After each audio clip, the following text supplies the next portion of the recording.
Bonjour. Imaginez, vous vivez avec quelqu'un que vous aimez profondément, puis un jour, tout change. Les regards, les gestes, les mots qui autrefois réchauffaient votre cœur deviennent étranges, distants, voire froids. C'est exactement ce que Léo a ressenti, sans comprendre tout de suite que son monde parfait s'écroulait sous ses pieds.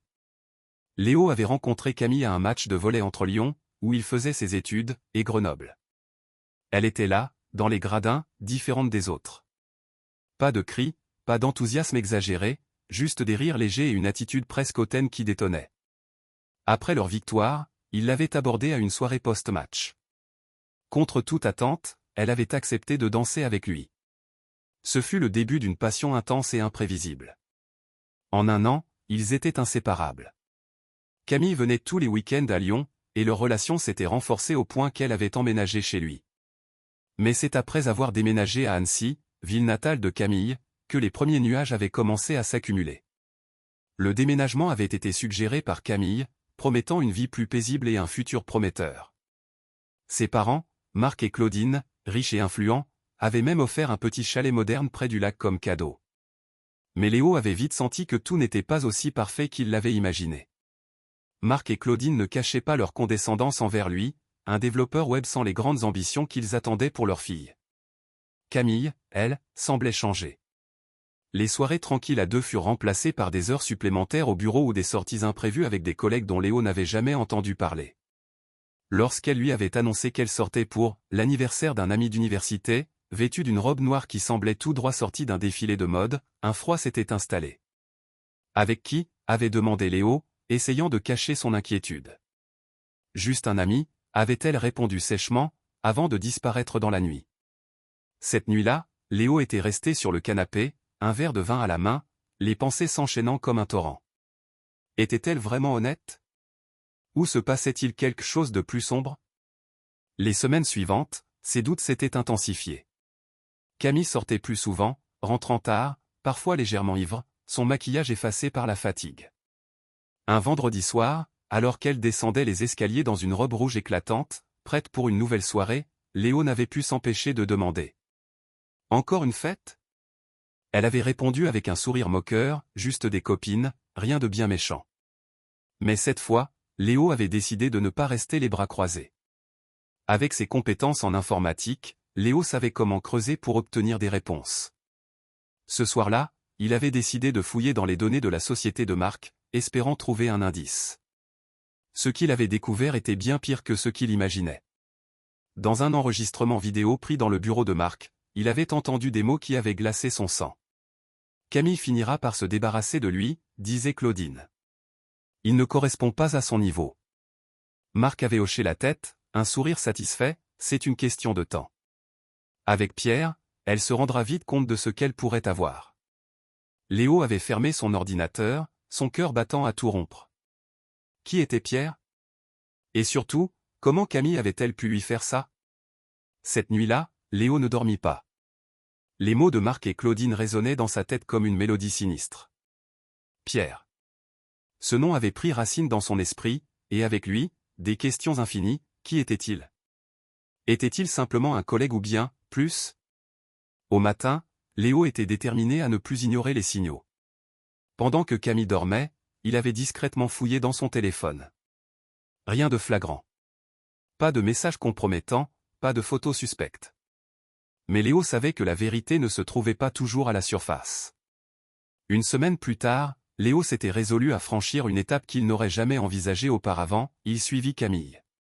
Lorsqu'elle lui annonça qu'elle avait une réunion tardive avec des collègues, il prétendit avoir du travail, puis se gara discrètement près du bureau de la société de Marc. À 21h, Camille sortit, mais au lieu de rentrer à la maison, elle monta dans une voiture noire où un homme l'attendait. Ils partirent ensemble vers un restaurant chic près du lac. Léo les suivit, le cœur battant à tout rompre. À travers la vitre du restaurant, il les vit rire, leurs visages éclairés par la lumière tamisée. Elle semblait heureuse, détendue, bien différente de celle qu'elle était avec lui ces derniers temps. C'était Pierre. Léo en était maintenant sûr. Lorsqu'elle rentra cette nuit-là, Camille trouva Léo assis dans le salon, les bras croisés, le regard sombre. Elle s'arrêta, comme si elle savait que quelque chose n'allait pas. « Tu rentres tard » lança-t-il d'un ton neutre. Oui, la réunion a pris plus de temps que prévu, répondit-elle, posant son sac. Léo sentit sa colère monter, mais il se retint. Il voulait des réponses, mais pas dans une confrontation explosive. Il avait besoin d'un plan, de preuves irréfutables. 2 jours plus tard, Léo avait enfin toutes les pièces du puzzle. Grâce à ses compétences, il avait accédé au courriel professionnel de Camille. Parmi eux, il trouva des échanges avec Pierre. Ce n'étaient pas des messages explicites, mais suffisamment ambigus pour laisser deviner une relation bien au-delà du cadre professionnel. Le lendemain matin, pendant le petit déjeuner, Léo posa son téléphone sur la table et lança froidement. « Qui est Pierre ?»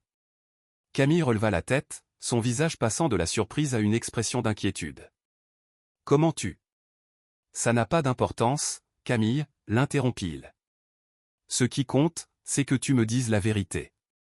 Maintenant. » Elle hésita un instant, avant de lâcher, « C'est juste un collègue. » Rien de plus. Léo secoua la tête, son calme masquant la rage qui bouillonnait en lui. « Tu me prends pour un idiot ? Je t'ai vu avec lui. Et c'est mais ?» Camille resta silencieuse, son visage se fermant. « Je t'ai donné toutes les chances d'être honnête, Camille. Mais tu as choisi de mentir. » Cette fois, Léo ne lui laissa pas le temps de se justifier. Il se leva, rassembla ses affaires et lança avant de franchir la porte. « Je pars. » « Tu sais pourquoi. » Camille le regarda s'éloigner, mais ne le retint pas. Pas un mot, pas une excuse. Seulement un silence qui résonnait comme un adieu. Léo quitta Annecy sans se retourner. Avec quelques valises et le peu d'économie qu'il avait, il prit la route vers sa ville natale, un petit village tranquille de Bourgogne. Là, sa sœur Pauline vivait encore avec son mari Julien et leurs 2 enfants. Lorsqu'il arriva devant leur maison, Pauline ouvrit la porte, étonnée de le voir. « Léo ? Qu'est-ce que tu fais ici ?» demanda-t-elle, sa voix teintée de surprise et d'inquiétude. « J'ai tout quitté, Pauline.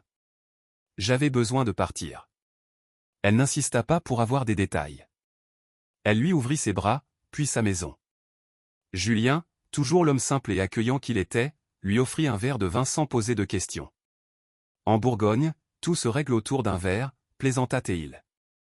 Le lendemain matin, Pauline entra dans la chambre d'amis avec un café et ce regard sérieux qu'elle réservait aux grandes discussions. « Tu vas devoir me raconter ce qui s'est passé, » dit-elle calmement. Léo lui raconta tout. Camille, ses absences, les découvertes, Pierre, et la trahison. Pauline écouta sans l'interrompre, son visage passant de l'étonnement à la colère. « Ces gens n'ont aucune idée de ce qu'ils ont perdu, » déclara-t-elle en serrant les poings. Mais Léo haussa les épaules. « Ce n'est pas le moment de penser à eux. Je dois recommencer de zéro, Pauline. » Grâce à Pauline, Léo trouva rapidement du travail en freelance pour une entreprise locale de logistique. Il reprit peu à peu goût à la vie, mais la douleur de ce qu'il avait vécu à Annecy ne le quittait pas.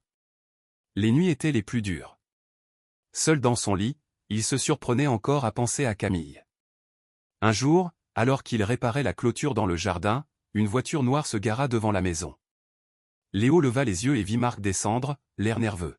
« Qu'est-ce que vous faites ici ?» demanda Léo, croisant les bras. Marc hésita avant de répondre, « Je sais que je suis la dernière personne que tu veux voir, mais je dois te parler. Je n'ai rien à dire à quelqu'un qui m'a méprisé dès le départ. » Alors partez. Marc ignora l'ordre et s'approcha. « Camille n'est plus la même depuis ton départ. Elle a quitté son travail, elle ne nous parle plus, et elle a mis fin à tout avec Pierre. Elle te cherche, Léo. » Léo sentit une colère froide monter en lui. « Vous pensez vraiment que cela change quoi que ce soit ? Vous l'avez manipulée, et maintenant vous venez me supplier de revenir ?» Marc baissa les yeux, visiblement honteux. « Je sais que j'ai fait des erreurs. Mais Camille t'aime toujours, et elle est prête à tout pour te le prouver. » Léo resta impassible. Si elle voulait vraiment me parler, elle n'avait pas besoin de vous envoyer. Elle sait où me trouver. Marc hocha la tête et repartit sans insister davantage. Quelques jours plus tard, alors que Léo réparait un vieux vélo pour ses neveux, il entendit une voiture se garer. Cette fois, ce n'était pas Marc. C'était Camille. Elle était différente. Pas de robe élégante, pas de maquillage parfait. Juste un jean, un pull, et un visage marqué par une sincérité inhabituelle. « Léo, dit-elle doucement. Je sais que je suis la dernière personne que tu veux voir, mais je devais venir. Léo resta silencieux, posant ses outils. Qu'est-ce que tu veux, Camille? Elle inspira profondément, comme si elle rassemblait tout son courage. Je veux m'excuser. Pour tout. Pour mes absences, mes mensonges, et surtout pour t'avoir laissé croire que tu ne comptais pas. Je t'aime encore, Léo. Léo se tenait immobile, les bras croisés, fixant Camille. Ses paroles semblaient sincères, mais il se méfiait. Tu veux t'excuser, Camille? Tu penses qu'un simple désolé peut effacer tout ce que tu as fait? Elle baissa les yeux, visiblement honteuse. Je sais que je ne peux pas réparer le passé. Mais je veux changer. Je suis prête à tout pour te le prouver. Léo haussa un sourcil. Changer? Tu te rends compte à quel point tout ça sonne creux. Tu es venu ici parce que tu n'as plus d'autre option. Pas parce que tu veux vraiment me retrouver. Camille secoua la tête avec force. Non, tu te trompes. J'ai tout quitté. Mon travail, la maison, la voiture. Je n'ai plus rien à part ce que je suis vraiment. Ces mots laissèrent Léo perplexe. Il voulait la croire, mais il savait que les paroles ne suffisaient pas. Quelques jours plus tard, Léo reçut un appel de Pauline. Tu devrais venir, Léo, dit-elle d'un ton sérieux. Camille m'a demandé de lui parler. Je pense que tu devrais entendre ce qu'elle a à dire. Léo hésita, mais finit par accepter. Lorsqu'il arriva chez Pauline, il trouva Camille assise à la table de la cuisine, une enveloppe posée devant elle. « Qu'est-ce que c'est » demanda-t-il, le regard méfiant. Camille ouvrit l'enveloppe et en sortit plusieurs documents. « Ce sont les papiers de la maison et de la voiture » expliqua-t-elle. « Je les ai rendus à mes parents. Je ne veux plus rien d'eux. Tout ce que je construis à partir de maintenant doit être réel, sans leur chaîne. » Léo observa les documents, les mots ne venant pas. Ce geste était plus grand que toutes ses excuses, mais il n'effaçait pas la douleur qu'il avait ressentie. « Pourquoi maintenant » demanda-t-il enfin. « Parce que j'ai compris que je t'avais perdu en essayant de vivre pour eux, » répondit-elle. « Et si je dois tout reconstruire, je veux le faire à partir de zéro, avec toi. » Bien qu'il soit touché, Léo n'était pas prêt à céder. « Ce n'est pas si simple, Camille. Les mots et les gestes, ça ne suffit pas. Tu m'as brisé, et je ne sais pas si je pourrais te faire confiance à nouveau. » Camille hocha la tête, les larmes aux yeux. « Je comprends. Et je suis prête à attendre, à travailler pour que tu puisses croire en moi à nouveau. » Léo la regarda longuement. Il voyait une sincérité dans ses yeux qu'il n'avait pas vue depuis des années. Mais la douleur du passé était encore trop présente. Dans les semaines qui suivirent, Camille s'installa dans un petit appartement modeste à quelques rues de chez Pauline. Elle trouva un travail dans une petite entreprise locale, loin de l'influence de son père. Elle envoyait de temps en temps des messages à Léo, sans jamais forcer les choses. Elle s'efforçait de prouver son changement par des actions plutôt que des mots. Un soir, Léo reçut un message. « Tu veux prendre un café? J'aimerais te montrer quelque chose. » Il hésita, mais accepta finalement. Lorsqu'il arriva chez elle, il trouva un appartement simple, sans aucun des luxes auxquels elle était autrefois habituée. Sur la table, il y avait un carnet rempli de notes et de croquis. « C'est quoi, ça » demanda Léo, intrigué. Camille sourit timidement. « Un projet. Je veux ouvrir un café-librairie. Quelque chose qui me ressemble vraiment. C'est modeste, mais c'est un rêve que je n'ai jamais osé poursuivre à cause de mes parents. » Pour la première fois depuis des mois, Léo sentit quelque chose se fissurer en lui. Peut-être que Camille avait vraiment changé. Peut-être que cette fois, elle était sincère. Léo était perplexe. Depuis des semaines, Camille semblait avoir changé. Elle était humble, sincère, et son projet de café-librairie montrait qu'elle essayait réellement de construire quelque chose par elle-même. Mais une question persistait dans l'esprit de Léo, pouvait-il vraiment lui faire confiance à nouveau?